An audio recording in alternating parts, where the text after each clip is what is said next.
If you took the tenants off the land who couldn't pay the rent and shipped them out of the country, then you could bring in farmers with more progressive farming techniques. And these small plots were now opened up to larger plots, and those farmers could grow different vegetation and regenerate the local economy. Be more economically viable. Exactly. And pay the rent, which was very important. Pay the rent, which is what his goal was to begin with. Money, all about money, just like now. Right, and he could get these people to Canada, mostly they went to Canada? The majority went to Quebec, and it was chosen because it was the cheapest route. Cheapest rate, £5. Yes. £3, £4. This is it. But 1,000 tenants. From where? They went from Westport? Sligo? No, they would walk from here to Dublin. Wow. Then they would get over to Liverpool. All this was paid for by the landlord because it was cheaper. You see, if the tenants were destitute, because of the Poor Law of 1838, it was the responsibility of the landlord to pay to put the destitute tenants into the workhouse. And every year they were there, they would have to be paid for. For half the price of putting a family into the workhouse for 1 year, the landlord could pay for their passage out of the country. So financially it made great sense, but it gave no consideration whatsoever to the people. 1,000 tenants left Strokestown, heading to Quebec on 3 ships via Liverpool. Half the people didn't even survive the journey because conditions on board were so poor. When they got to Quebec, they were held in the docks and quarantined, and 200 more people died there. They're buried in Gros Isle, a cemetery nearby. Now, eventually, this information filters back to Strokestown, and as you can imagine, the local people were not happy. They blamed Dennis Mahon for all the loss of life. And when he was on his way back from the meeting in Roscommon Town, November 1847, he was shot. 3 local people were brought up for his murder, and 2 of them were hung publicly outside Roscommon Jail. But there's a chance none of them had anything to do with it. The authorities were trying to send out a message to the people of Ireland, but they couldn't come together and do this. But Dennis was the first of 7 landlords to be killed in Ireland during the time of the famine. Oh, I didn't know there were others. The authorities were desperate to find out who shot Dennis, and nobody was talking. So they offered an incentive to the people who lived in the townland where he was shot. Feed them. So during a time of famine, what's the best incentive? Only food. Bring them into the jails, feed them, and let them give their evidence while they're there. So whether you've got evidence or not, if you're trying to help your family survive life and death, you're going to give evidence. And that's why there was a conspiracy of silence after the famine. People felt so guilty how they behaved, and also that they weren't in a position to help their neighbours. So that's why everything was so quiet. And only for Jim Callery, who owns this estate, finding the documents in the house, they could have been lost forever. If a foreign buyer came in, they might not have realised the significance of those documents, and we could have lost them forever. What drove people to leave this area in 1840, prior to that time? Ireland was already living in a time of poverty even before the famine began. With the Act of Union in 1800, all the power was taken away from Ireland and transferred to England. Our population was about 8 million then. The English government thought that the Irish government were not doing enough to control our population, so they thought the best way of exerting control over us was to take away any way we had of improving ourselves. So there used to be protectionist trade policies that promoted and developed local industries. They were taken away from us. That meant it was cheaper to import goods into Ireland and distribute them through the canals around the country. There used to be 3 breweries and a linen mill in Strokestown. They declined. That meant the people who used to work there now had to work on the land, which was already densely populated. People then moved into the bog to grow their potatoes there, and luckily they could, otherwise there would have been more loss of life. So, if you couldn't pay your rent, you're going to move into the workhouse, but the workhouse was degrading and humiliating. If you ever managed to get... Now, when you say workhouse, do you mean poorhouse? Yes, Same. exactly. Right. So you had to be destitute in order to enter the workhouse. If you had more than a quarter of an acre of land, you were not considered destitute, so you had to surrender the land, the quarter of an acre, to get into the workhouse. If you ever managed to survive life in there and got back out again, you had nothing to return to. So it was a vicious cycle. That is probably why so many people asked the landlord to pay for their passage out of the country. They obviously saw it as the only hope that they had. Now, our people immigrated to the U.S. from Castlereagh, from Corliss, just a little bit outside Castlereagh, in 1840. Right. But you see... Would their passage have been paid for by Pakenham? Possibly. But they leased 20 acres of land from Pakenham. Right. Okay. We see what the tenants could also do is they could sell their land and ask the landlord to pay to get them out of their lease. and they would give them some money to give the land back, and then they would use that money to emigrate themselves. Well, you see, that didn't happen because two of the 8 siblings stayed on the land. Right. And continued to farm it, and it's still in the family's possession Oh, today. right. So it couldn't obviously support a big family. It couldn't so support some of them all decided people. to go, and the rest stayed. The So it rest could support, because you see, it was a very small holding that they all had.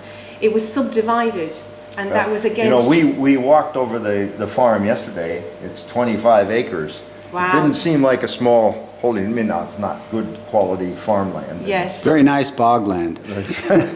But Can they cut turf there? Do they cut turf? There's a part of it where they have could, cut turf, but yeah. not a lot. So they would have had at least some fuel Yeah. at some stage. Yeah.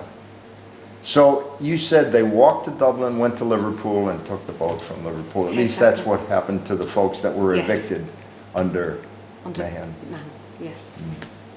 The Fascinating. workhouse, what was life in a workhouse like? Abominable. It was basically a fellow- warehouse for people, right? The workhouse in Castlereagh, according to the historian that we talked to, there were 900 lives lost in this workhouse. Yeah, I mean, they were only built for a certain amount of people, and there's probably 4 times that amount of people that were in there. Like, the landlord didn't want you to stay long, because he was paying for your stay. So, when you entered the workhouse, families were divided into men, women and children. You know, he didn't want you to stay there any longer than you absolutely had to.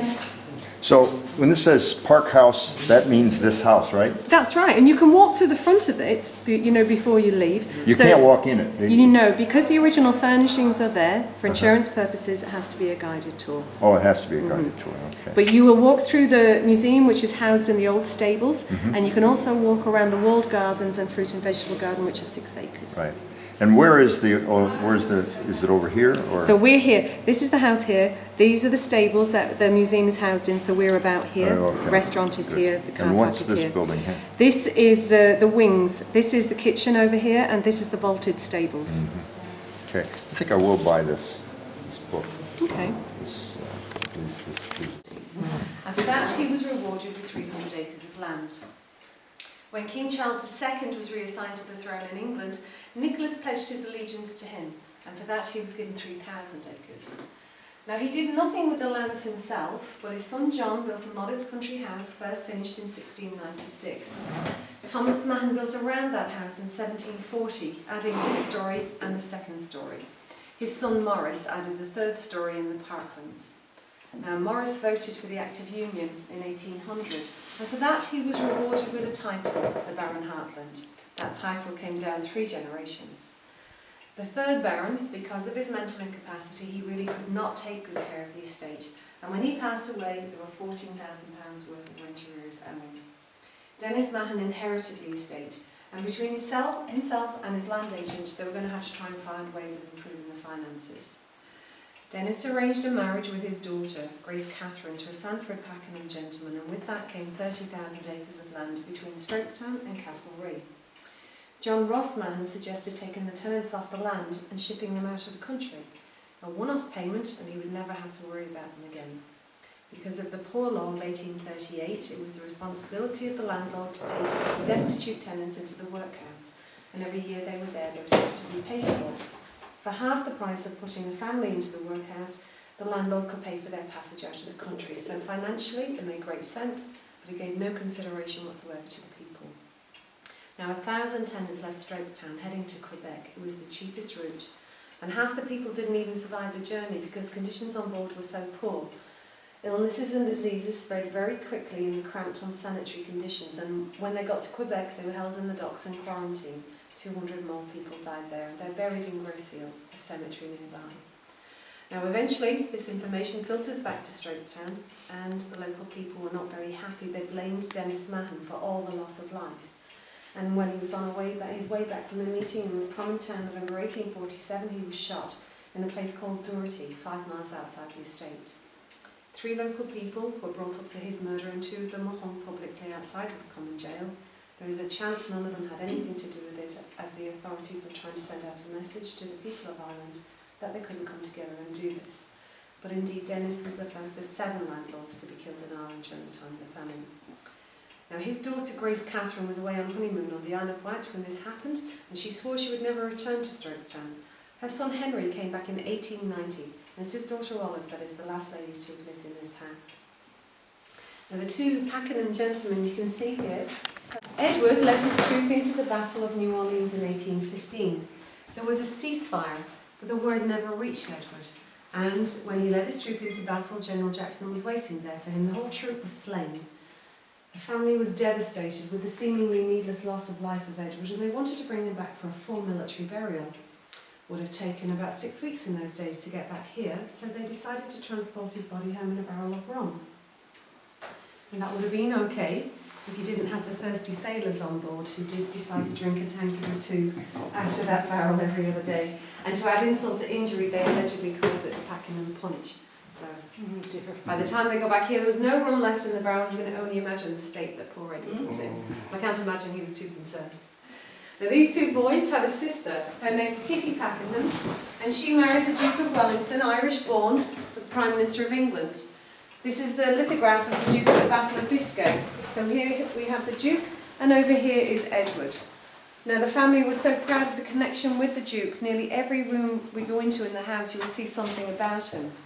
So let's go and have a look in the drawing room and see what we can find. Just a question. Melt off. They would have to make sure between them and the fire was that they screen. This gentleman is Thomas Mahon, who built the house up to the second story in 1740. He used the assistance of Richard Castles, an architect at the time who was also instrumental in building Leinster House, where our government is, Westport House and Rusborough House. Now the house is built in a Palladian style, built for utility and function, also to look grand.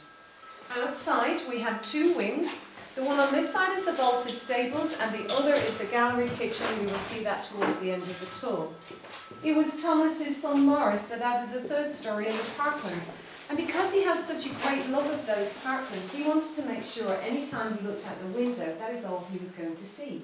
So he built an underground tunnel for his servants and tradespeople, and they would walk from one end of the house all the way around the back to the other without ever being seen.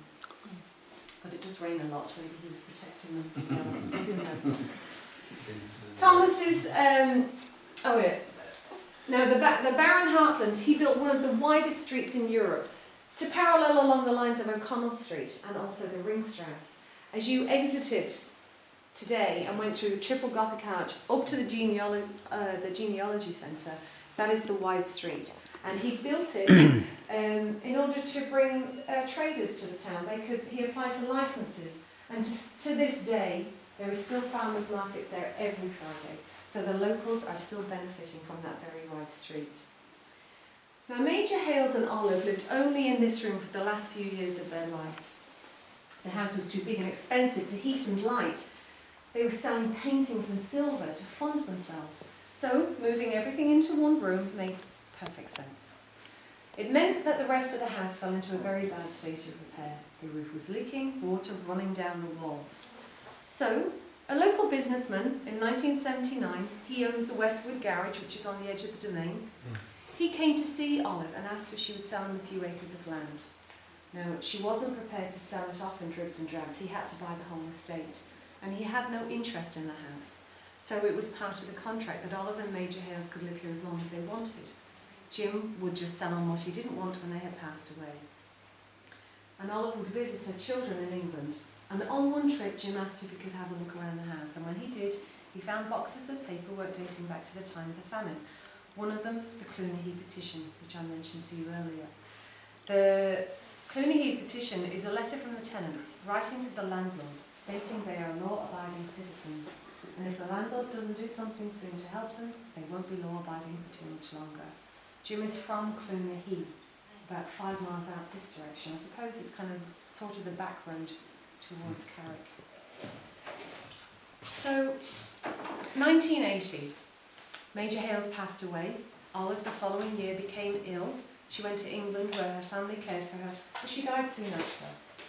Jim decided to restore the rest of the house back to the standard that this room was at when Olive left. So we're not trying to show you this house in any form or glory.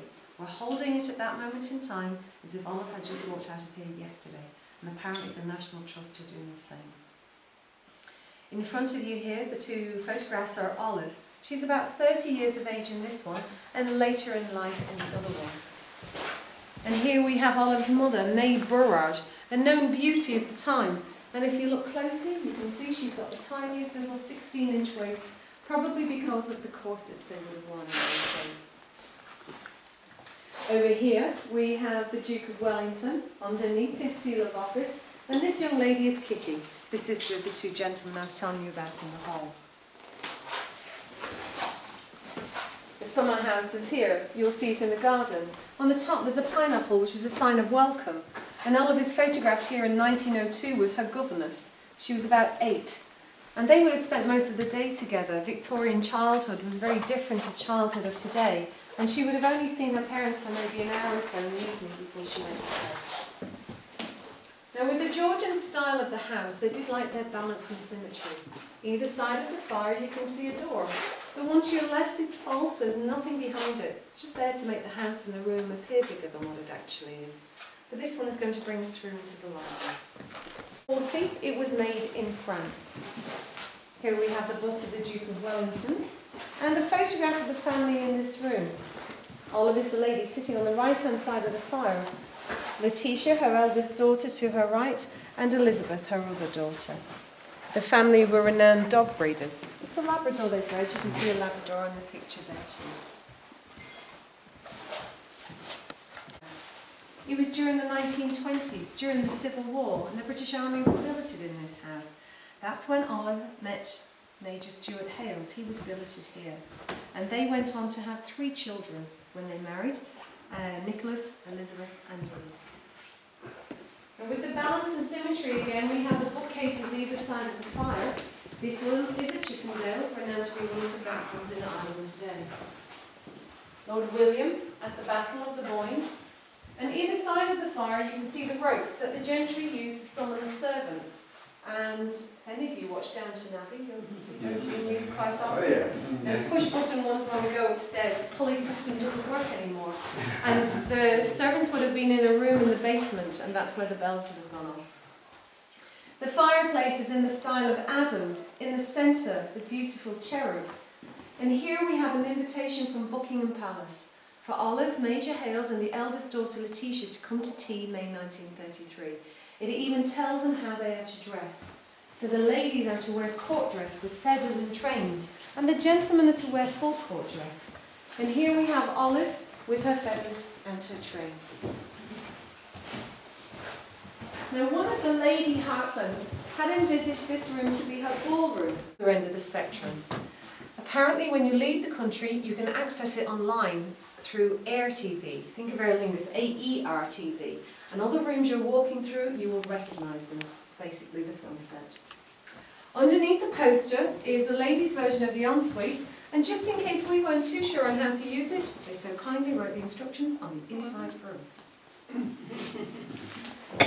This bed cover is made from prize-winning sheep's wool, purchased by the Schliebbaum Craft Company, and Olive purchased it from them in the 1950s. This piece of equipment here Is this a picture of Olive here? her mother. Oh, her mother. Her mother. This piece of equipment was used by the ladies because their clothing left their movements very restricted. They wouldn't have been able to bend or stretch too much. This was used for buttoning up their boots. There's a thrown up, but none of mine came with miniature wine glasses. I think they wanted to make sure Olive knew how to behave like a lady, and this would have contributed in some small way. The costumes on the wardrobe were made for the children. The one on the right, Robin Hood, was made for Elizabeth, Olive's daughter, and she would have played with Phoebe, the young girl who painted the Hill of Ushna, in the gentleman's bedroom. The doll's house with the miniatures inside, miniature doll's house, and the teddy on skis. The family did like their skiing. You might have noticed some skis as you came in the front door on your right, and on the left-hand side of their croquet mallets and their golf clubs. May 2012 we had the Irish champion here playing croquet in the garden, and since then groups meet every time saying whatever they could, but I can't imagine something of this size being retrieved. The posters around the room we believe were brought back from the West End in London when the family visited the shows over there, and around the top is hand painted onto a border and then it's attached to the wall. And there are a couple of fun mirrors in this room. There is one over the fireside. So this is the dining room. Now the family loved to spend hours in this room entertaining around the table here. Between every course, wine will be served, and it will be chilled in the wine cooler here, which is lead lined. Now it would have been very fashionable in those days to have ice, and the ice would be taken from the pond in the garden and placed in the ice house, but it wouldn't be clean. It couldn't touch the liquid. There is a jug in the corner here. In the centre there's a cylinder, and the ice will be placed into the cylinder. The liquid around it would chill, and it would also stop the liquid from being diluted. There was probably a lid on it to stop the ice from forming. Yeah. Here we have the Duke of Wellington. Underneath is Dennis Mahon, the first of 7 landlords to be killed in Ireland during the time of the famine. Now Peter Duffy, a gentleman from New York, he collected all his research from this here, and he wrote a book about the events leading up to his killing. Bless you. It is available too in the gift shop if you're interested. John Ross Mahon, the land agent, he was the one that suggested taking the tenants off the land and shipping them out of the country. He threatened Dennis on 2 occasions. If he didn't take his advice, he would resign. So some people think maybe John Ross Mahon should have got the bullet. Others say Dennis was too weak. Title or even a promotion, so there is no way they would ever take that risk. So they simply took care of business? They'd be sitting, they'd just shovel their chair back, take care of business, and then pass it to the next person. Now, did you say they drank wine that had been in lead? No, their wine cooler is lead lined. Oh, the wine was, itself didn't come in contact wine was with it. in bottles, the ice would be placed into the wine cooler, but it didn't touch the liquid, so that's fine. But the jug in the corner would have the cylinder in the centre to stop the ice from